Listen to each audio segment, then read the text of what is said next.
नमस्कार साथियों, स्वागत है आपका आपके अपने YouTube channel complete exam study में।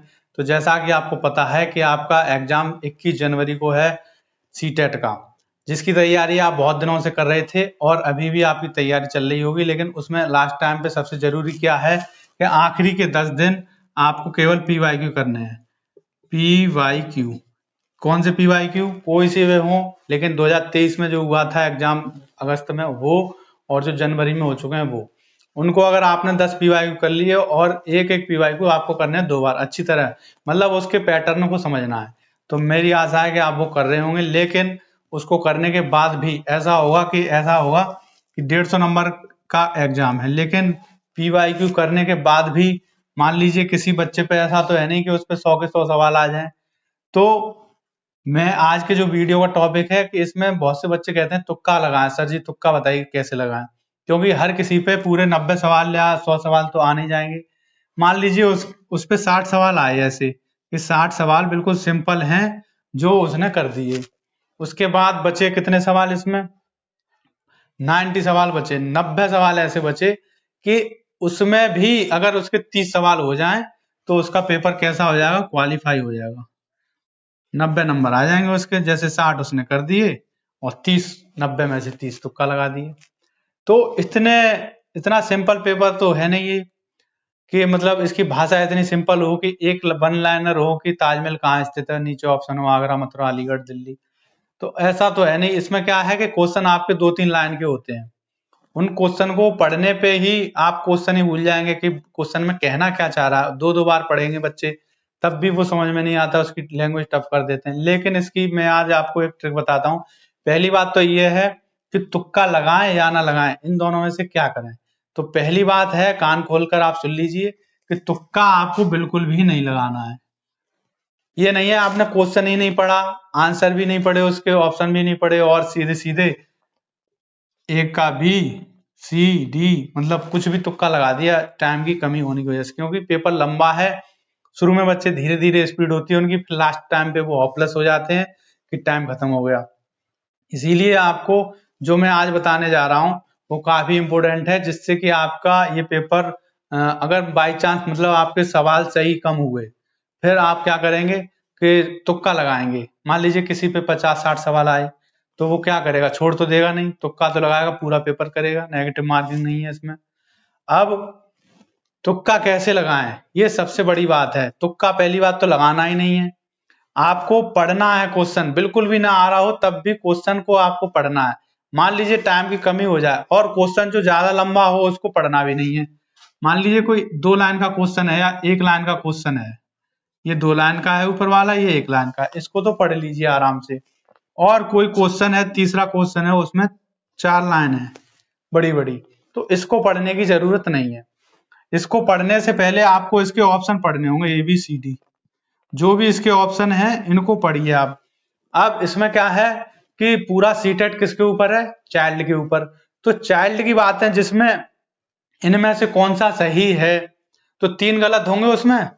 तो 3 गलत को आपको पहचानना, वो नेगेटिव होंगे और एक होगा बच्चे की फेवर में। तो वो नेगेटिव और पॉजिटिव आपको समझना है, उसमें क्वेश्चन पढ़ने की जरूरत ही नहीं है आपको, तो आपका टाइम बच जाएगा। अगर मान लीजिए तीनों ऑप्शन बिल्कुल बच्चे के लिए नेगेटिव है और एक ऑप्शन है वो साफ साफ दिख रहा है कि बच्चे के लिए पॉजिटिव, वो ऐसा क्यों करते हैं? उनको पता है कि विद्यार्थी सवाल पढ़ेंगे और सवाल है मतलब 4 लाइन का, तो 4 लाइन का सवाल पढ़ने में ही आपका टाइम वेस्ट हो जाएगा, 5 मिनट चली जाएंगी। फिर आप ऑप्शन पढ़ेंगे, ऑप्शन पढ़ने के बाद आपको लगेगा अरे सिंपल है ये तो आ गया। तो इससे बढ़िया उन 4 लाइन का क्वेश्चन मत पढ़िए, आप सबसे पहले ऑप्शन पढ़िए। ऑप्शन में अगर 3 नेगेटिव दिख जाए आपको, एक पॉजिटिव दिख जाए तो वही लगाना है। और अगर ऐसा हो कि इनमें से कौन सा गलत बच्चे के फेवर में नहीं है, तो उसमें भी 3 तो फेवर में होंगे, एक फेवर में नहीं होगा। तो ऐसा नहीं है कि आप नेगेटिव को देख के उसको छोड़ दें और तीनों में से कोई एक लगा दें। तो नहीं है और है, इसको भी आपको ध्यान से पढ़ना है। अगर इनमें से कौन सा एक अच्छी चीज नहीं है जिससे बच्चे का विकास हो सके, तो उसमें क्या होगा कि एक ही नेगेटिव पॉइंट होगा, 3 पॉजिटिव पॉइंट होंगे। तो पॉजिटिव पॉइंट भी पढ़िए मत, आप सीधे नेगेटिव पॉइंट देखिए, और नेगेटिव पॉइंट दिख जाए तब भी ऑप्शन को तीनों को पढ़ लीजिए। ये नहीं है नेगेटिव पॉइंट आपको दिख गया तो आपने तीनों ऑप्शन नहीं पढ़े, तो ऐसा करना है आपको। तो तुक्का कैसे लगाने हैं, तुक्का तो लगाने नहीं है लेकिन पढ़ के लगाने हैं। पढ़ के जब आप लगाएंगे तो पॉजिटिव और नेगेटिव ये देखने के बाद ही आपको डिसाइड करना है कि कौन सा ठीक है। जैसे 2 नेगेटिव आपके समझ में आ गए, अब 2 पॉजिटिव में से आपको समझ में नहीं आ रहे कि कौन सा ज्यादा नेगेटिव है कौन सा ज्यादा पॉजिटिव है, तो उसमें आपको क्या करना है, 2 तो गलत हो ही गई।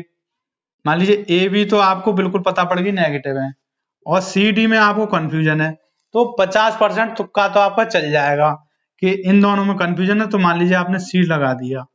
ये नहीं है कि चारों ही ऑप्शन नहीं पड़े आपने और चारों में से कोई सा भी लगा दिया, तो वो तो आपका 100% तुक्का जो है गलत जाएगा। तुक्का ऐसे लगाया जाता है पढ़ने के बाद, आपका मन बता देगा, आपका दिमाग बता देगा, पहले से आप पढ़े होंगे तो, और ना भी पढ़े होंगे तब भी आपको बिल्कुल, मान लीजिए कोई बच्चा बिल्कुल नहीं पढ़ पाया और सीटेट का पेपर देने चला गया, तो भी ये सीटेट का पेपर कैसा होता है, अंडरस्टैंडिंग बेस्ड।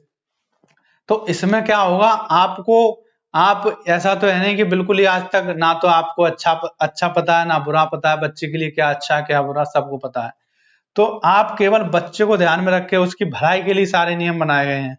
तो आपको अगर कुछ भी नहीं पता है तब भी आप बच्चे की ध्यान में रख के उनको नेगेटिव पॉजिटिव देख के ऑप्शन को पढ़ के आप सीटेट में 90 में से कम 40 क्वेश्चन ठीक कर देंगे। जब 40 ठीक कर देंगे और इसमें क्या होगा, 60 क्वेश्चन ऐसे होंगे, 60 या 50 बिल्कुल सिंपल, मान लीजिए 50 सिंपल आपने कर दिए और 40 आपने 100 में से 40 अंडरस्टैंडिंग बेस मतलब समझ के कर दिए, तब भी आपका ये सीटेट का पेपर पास हो जाएगा। और जो बच्चा पहले से ही 10 क्वेश्चन पेपर पढ़ के जा रहा है प्रीवियस ईयर के, उसके लिए तो ये 60 क्या 80 नंबर तो वो वैसे ही ले आएगा एकदम पढ़ के। उसके बाद जो इसमें 60 नंबर बचे, 70 नंबर बचे, 150 में से 80 कर दिया बचे 70, तो उन 70 में से 30 नंबर वो ले आएगा जो मैं बता रहा हूँ। इस तरह से क्वेश्चन मत पढ़िए, पहले ऑप्शन पढ़िए, ऑप्शन में ही आपको तीनों पता है। अगर कोई एकदम वैसा डायरेक्ट क्वेश्चन है कि जिसका आंसर आपको मतलब हाँ या ना में मतलब दे ही नहीं सकते, उसमें अंडरस्टैंडिंग बेस नहीं है, वो एकदम रटे हुआ है, तो उसमें भी आप सोच के लगाइए, उसमें भी गलत को देखिए, सही को नहीं देख पाएंगे आप, लेकिन गलत को आपको पता पड़ जाएगा ये गलत है।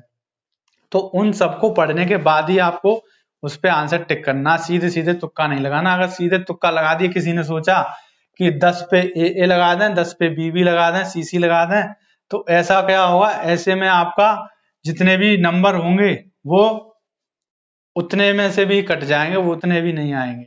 इसीलिए तुक्का आपको नहीं लगाना है, बिल्कुल भी पढ़ने के बाद ही लगाना है। तो ये आपका एक बहुत बड़ा कंफ्यूजन खत्म हो गया होगा। जो भी बच्चे तुक्के लगाते हैं वो तुक्का ना लगा के इस तरह अगर क्वेश्चन पेपर को करेंगे तो गारंटी से उनका सीटेट इसी बार निकलेगा। और जो तुक्का लगाने के चक्कर में रहेंगे, क्वेश्चन को भी नहीं पढ़ेंगे ना ऑप्शन को पढ़ेंगे, उनका रह जाएगा। इसीलिए आंख बंद करके कुछ नहीं होगा, उस पेपर को पढ़ना पड़ेगा। और अभी भी टाइम है, अगर कोई 10 ना पढ़ पाए तो एक दिन में एक क्वेश्चन पेपर अभी भी पढ़ ले, 5 तो पढ़ ले, तब भी उसको बहुत ही ज्यादा सहायता मिलेगी पेपर में। इसीलिए अपना टाइम गंवाना छोड़िए और थोड़ी तैयारी कर लीजिए, जिससे कि पेपर में कम से कम आपको थोड़ा तो पता हो कि क्या आता है क्या नहीं आता है। तो मिलते हैं अगली वीडियो में। Thank you.